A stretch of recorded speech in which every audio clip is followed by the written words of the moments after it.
Welcome to episode of Investor Cut. This is your host Vishwas Handa, and today we have with us Mahavir Pratap Sharma sir. Mahavir sir is currently the chairman TiE Global Board of Trustees. He is also the RAIN co-founder and chairman of Rajasthan Angel Innovator Network, an integral part of an angel investor network of Rajasthan. Mahavir sir has also been a co-founder of many other organizations and has held senior most positions in these. He is a serial entrepreneur and a part of umpteen business and social organizations, and exuded passion in angel investing, leadership, and mentoring. He is a lead mentor and director on many startups globally. A very warm welcome to you, sir. Okay. Thank you. So, sir, I would be asking you a few questions and beginning with the first question of mine, which is being an angel investor is a very risky game as you have no comprehensive past performance data of the startup. What is your mantra when taking the final call on investment decision? So there are multiple things, but the primary thing is, of course, the team. And if the team is capable and versatile and strong enough to solve the problem that they're trying to solve and have the basic credibility in that domain, I think that's the core to our investment. As you rightly said, the risk is very high, especially for first-time entrepreneurs or first-time startups. We do take a lot of risk, but we also feel that it is very challenging and interesting. And in our pursuit to promote entrepreneurship, we do take that up as a challenge. If we feel that the team or the idea is not strong enough, we make sure that we put the team in through a test where a POC is developed, some revenue is seen, some growth on revenue is required. So we have multiple modules. So looking at our assessment and our previous knowledge and judgment of what the team and the idea or the product is, we let them go through a multiple tests, and that's how we reach to a conclusion whether we are going to invest or not invest, and how much are we going to invest, and how many tranches will that be. So all that is very, very variable, and it depends on our assessment of the risk and success and failure Okay. odds. My next question would be we see many founders sitting idle waiting for funds to even build MVP or go live in markets. As an angel investor, what is your advice to them as in how much minimum needs to be done before reaching out to angels?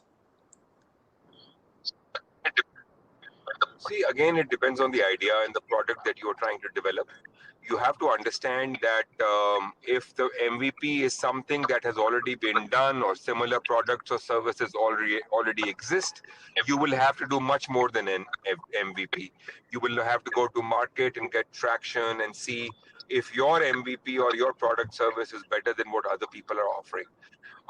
If you have a unique product and if it's IPable, MVP has to be done with your own money, friends and family, bootstrapped, incubation centers in colleges, accelerator programs, grants from government are all the other ways that you can raise initial seed round and get an MVP going. Because if the idea is totally new, totally out of the box, for someone to be able to believe in what you are saying, you would really have to create an MVP, and that might come from your own sources.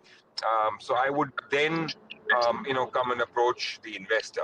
So long story short, what happens is that if you have an IPable product or something very unique, then early stage funding or idea stage funding is possible after a prototype is made, after it's workable. If something is already existing in the market, then you might have to go and get a POC done and see if this is your product or service is better than what the others are. If it is not very different, or you're not getting a huge market traction in the geography that you're in, then you might have to go and show us month-on-month growth, and the fact that your go-to-market strategy is unique, or your product is unique, etc., etc. The next question would be, sir, how much different is it in having angel investors than having seasoned investors on a platform? See, I will tell you, if you have to take an investment, don't take an investment just because you are getting money. You really need to have intelligent investors, investors who can contribute, investors who can show you the way, what to do, what not to do, what is the best thing to do. Intelligent money is always better than more money. So you have to really have to assess the investor that you are getting invested from. I always say that as when you were born, you did not have an option of having the choice of parents that you had or brother siblings that you would want to have. But when you start a startup, you have a choice of having your co-founders, which is your siblings. You have a choice of having your early idea stage startup, which is almost like being a parent who would mentor and guide you. You have to be very, very selective when it comes to your co-founders. Very, very selective. All the more selective when you get your first round of money. You don't want just money. You want intelligent money. You want smart angel investors. You want angel investors who can help you with the next round of funding. All that is very, very critical. That was really insightful, sir. Next question. What do you think should be ideally be an incubator or accelerators role in building these ideas into investments ready? So I think the incubator accelerator programs are great programs running across India, across the world. I think the fact that they give you insights. So if you're a technology person, they will give you insights on finance, on business, on how to make a pitch, valuation, compliances. A 360-degree overhauling, which no one could possibly do with one stream of education. That's one thing that comes from incubation centers. That's one. Secondly, they go very deep into technology, especially the accelerator program. So if you are into an AI ML kind of a product, they will help you analyze, understand, go much deeper into the technology and apply that well. So I think all these, two things: going deeper into what you're already doing and giving you a widespread knowledge across what is needed to be an entrepreneur, what is needed to be a startup, are very, very critical. And I personally feel that is what incubators and accelerators provide. Last but not the least, two other things that they provide is a good co-working environment, so you can see what other people are doing. You might find your co-founders there. You might have teams that you might merge or get acquired or acquire some other company. So those opportunities and the infosys the ecosystem is very, very critical, and that's what is needed. Lastly, they also have a huge traction and relationship with angel investors like us. So we would prefer to go to good incubators, good accelerators, knowing very well that their screening process is very robust, and we will get good ideas and good startups to invest in. So all those things are very, very critical, and that's what incubators and accelerators provide. Okay. As we are passing through this pandemic, how do you see the investment scenario in next few months, especially for ideas raising funds as pre-seed, seed, etc.? See, I tell you, things have changed, and now things are stable. They are not going to change any further. Quite honestly, quite honestly, earlier 4 5 months of the pandemic, everyone panicked. Investments stopped. People became cautious. People became, conscious of the fact whether they should be investing or not investing. I personally feel that that time has gone. I think we have now become, we understand that this COVID situation or the pandemic or the impacts of the pandemic are going to stay. We have already analyzed what we have to do, what we don't have to do, sectors that we have to invest or not invest. What are we looking at?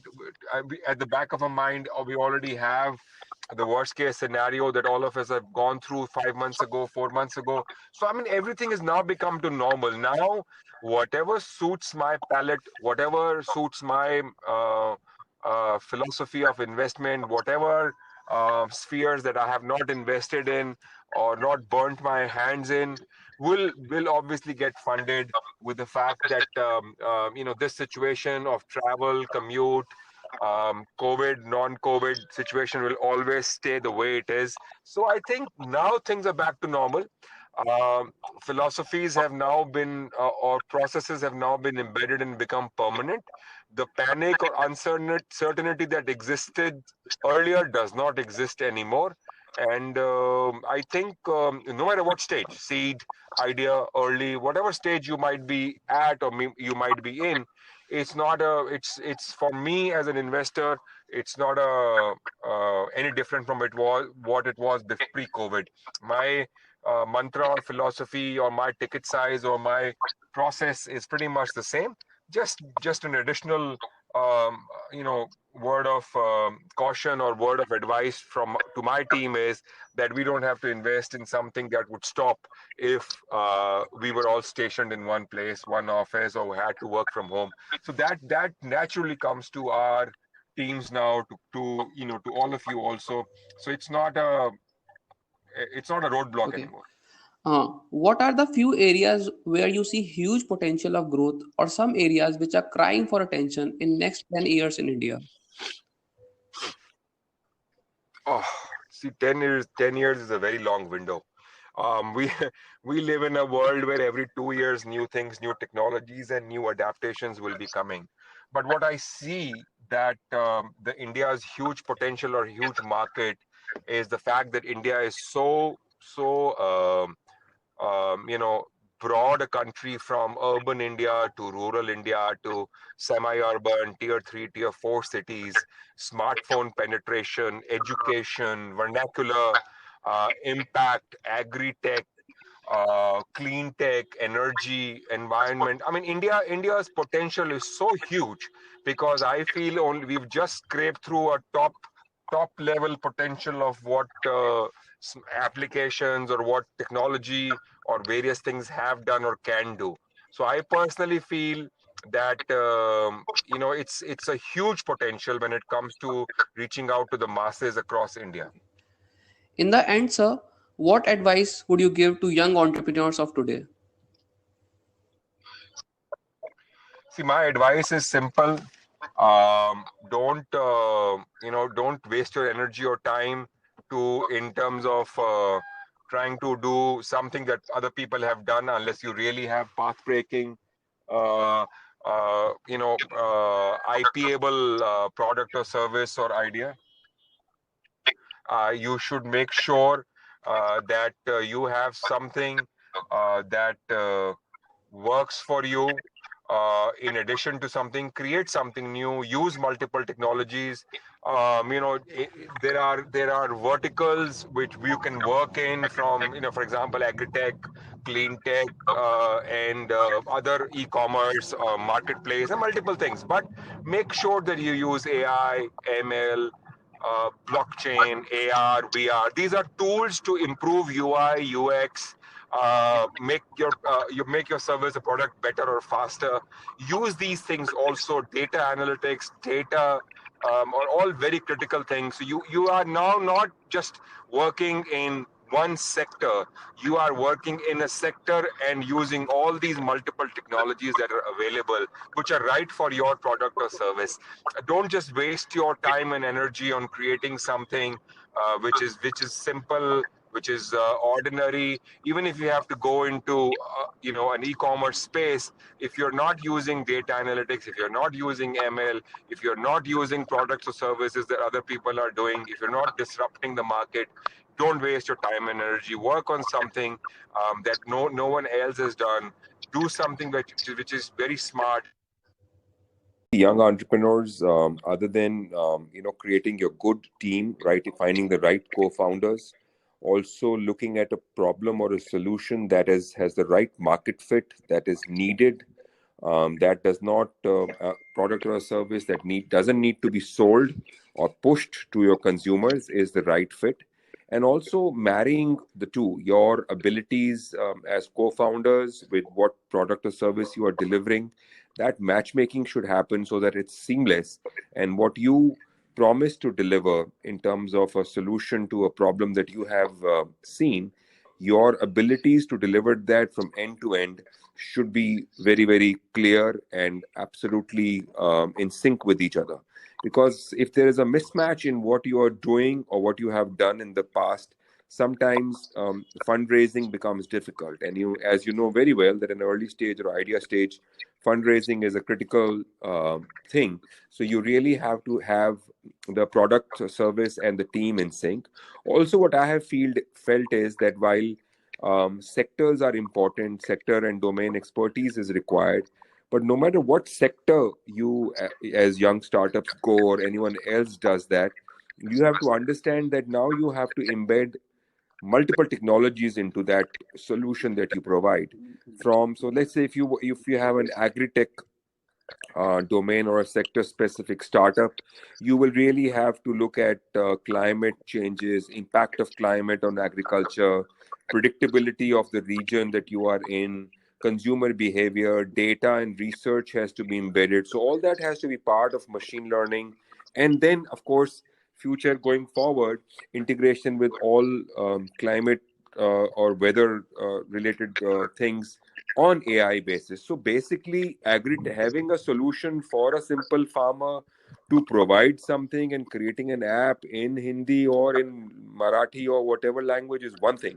But to have data points that are working, that is easier for people to work, catering to the key needs, and having all those things embedded in your product or service is very, very critical. It's not just the simple vanilla uh, problem and solution startups that will work now. I think technologies, if it's let's say again agri-tech, maybe cold chain is required, maybe transportation is required, logistics has to be part of it, integration with last mile or first mile connectivity. So all these things, it's just not as simple as a problem and a solution, but multiple technologies have to be embedded. And whether you have that a core team to do that, or you partner with people who are already doing a great job in it, either ways is fine. But the fact that you have thought through it is very, very critical. So I think you have to be multi-talented, qualified, and have a good team and identify the right sector, and then use multiple technologies, as many as you can, to make it stronger and other the competition not to be able to follow what you're doing, and you should be able to deliver a unique product or service. That's my something that I would like to do with the startups. Wow. Okay. Thank you so much, sir. I am humbled by the learnings I got from this podcast, and I am sure our audience will be too. Thank you for sparing your precious time and being a part of our podcast series. Thank you so much, sir. Thank you.